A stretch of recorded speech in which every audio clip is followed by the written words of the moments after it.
Menteri Kesehatan Kerajaan sementara Khairi Jamaluddin menyifatkan kerusi Parlimen Sungai Buloh adalah kawasan yang menakutkan dan tidak selamat bagi semua pemimpin Barisan Nasional BN. Sebaliknya beliau berkata kerusi Parlimen Rembau yang dimenanginya selama 3 penggal berturut-turut adalah kerusi paling selamat. Walaupun berlaku 2 kali tsunami politik kertas BN pada 2008 dan 2018, tetapi beliau tetap menang di Rembau, kata Khairi Jamaluddin. Di Selangor ini tidak ada harapan langsung untuk Barisan Nasional rampas balik negeri ini. Di Parlimen Sungai Buloh ini sudah 3 kali berturut-turut, kata KJ lagi. Tak ada siapa dari Barisan Nasional BN UMNO yang sanggup untuk datang bertanding di Selangor, sebab dikategorikan kawasan yang bahaya. Sungai Buloh dilihat sebagai kawasan yang sangat bahaya. Pada pilihan raya lalu, menang berapa undi? 26.000 majoriti undi PH, campur undi MIC, campur undi PAS, masih tak cukup untuk menang, katanya berucap pada kempen di Paya Jeras dalam Sungai Buloh malam tadi. Kenyataan beliau sekaligus bertentangan dengan apa yang dikatakan Timbalan Presiden UMNO Datuk Seri Muhammad Hassan bahwa Sungai Buloh adalah kawasan paling selamat.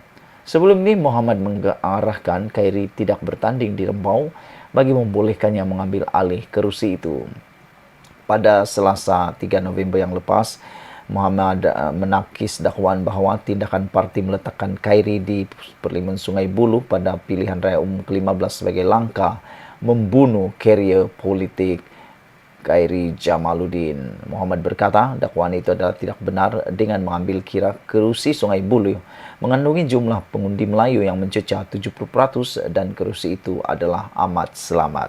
Itu kata Tokmat. Sebelum kita berpisah, sila tinggalkan komen Anda untuk isu yang paling hangat pada kali ini berkaitan dengan siapa Perdana Menteri Barisan Nasional kamu sudah dapat teka dan kita sudah jangka selepas PRU 15 nanti. Kita jumpa lagi, Malaysia kita punya, kita jaga sama-sama, cintai Malaysiaku. Bye-bye. Selamat malam, salam sejahtera. Ini satu lagi keputusan Zahid Hamidi yang memang tidak kita jangka walaupun sudah diberitahu sebelum ini. Sebelum ini kita sudah dikabarkan menurut Zahid Hamidi yang akan menjadi Perdana Menteri selepas PRU 15 untuk Barisan Nasional ialah Ismail Sabri Yaakob.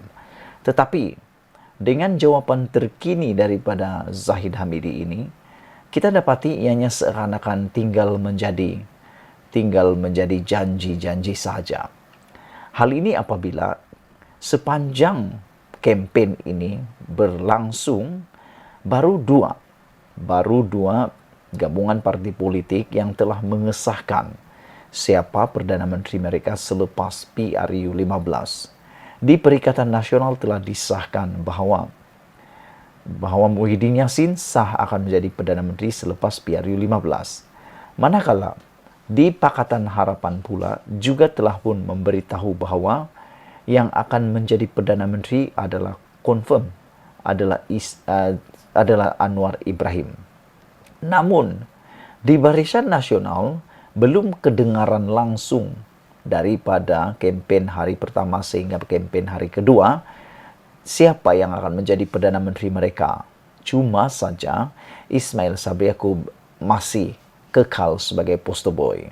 Namun apa yang didedahkan oleh Zahid Hamidi yang terkini ini sudah dapat memberikan petunjuk isyarat siapa bakal jadi Perdana Menteri.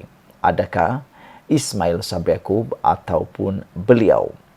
Jadi aku tak nak cakap siapa yang akan jadi, tapi berdasarkan pengakuan Zahid Hamidi ini, Anda tentukan sendiri siapa yang akan menjadi Perdana Menteri selepas PRU 15.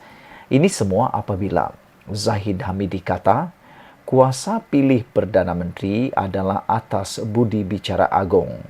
Zahid ulas siapa bakal menjadi Perdana Menteri. Nah kan, kamu pikir sendirilah apa yang terjadi, yang boleh terjadi selepas PRU 15. Siapa yang akan menjadi Perdana Menteri, sama ada Ismail Sabri atau sebaliknya. Menurut Zahid Hamidi, kuasa memilih untuk mana-mana individu menjadi Perdana Menteri terletak kepada budi bicara yang di-Pertuan Agong, kata Datuk Seri Ahmad Zahid Hamidi.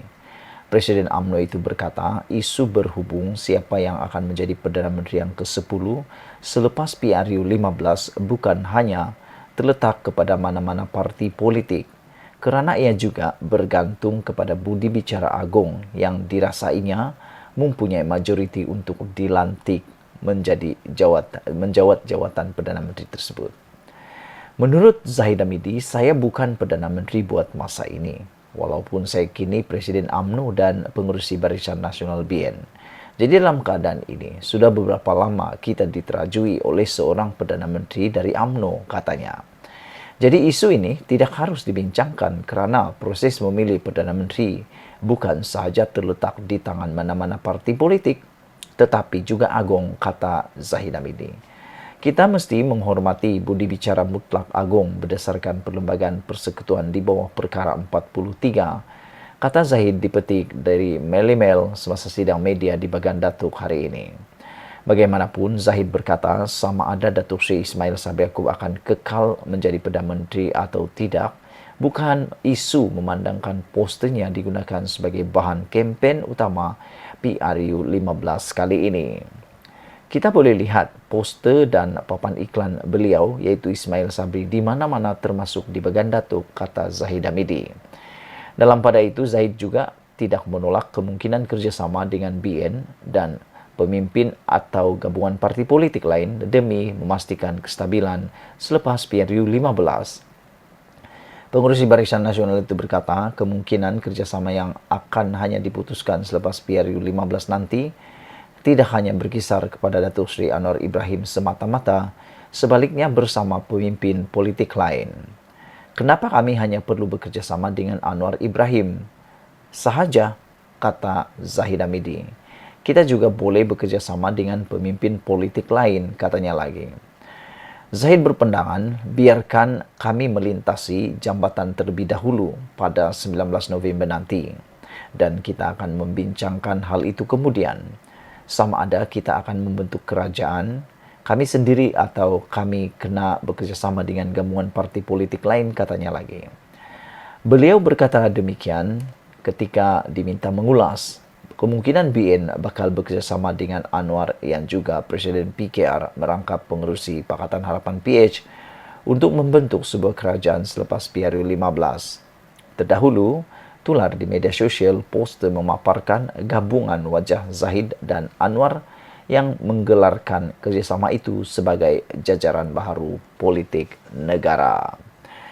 Saudara-saudara, selain daripada isu yang paling menarik ini, yaitu tentang pemilihan Perdana Menteri, isu yang menarik dalam sisipan kali ini juga ialah apabila Khairi Jamaluddin mengatakan bahawa Sungai Buloh bukan parlimen yang selamat. Aku simpati dengan Khairi Jamaluddin kerana sebenarnya kalau beliau terus bertanding di Parlimen Rembau, boleh kata beliau sudah sah menang di kawasan tersebut kerana beliau terkenal dan juga merupakan pemegang pemangku kepada kawasan tersebut.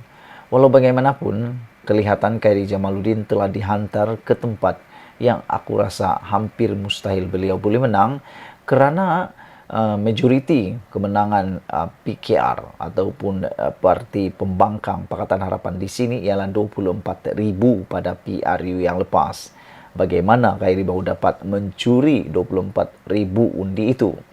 Kalau mungkin 5,000 bolehlah kita fikirkan boleh berlaku sesuatu, tapi ini 20,000. Jadi dengan itu, adakah Khairi akan dikubur karier politiknya di Sungai Buloh? Dan apa sebenarnya rancangan sebenar pencalonan Khairi Jamaluddin di kawasan tersebut? Dan aku fikir ini satu pembaziran kerana Khairi Jamaluddin merupakan aset paling berharga untuk Barisan Nasional bagi masa depan mereka mendapatkan Perdana Menteri yang baru.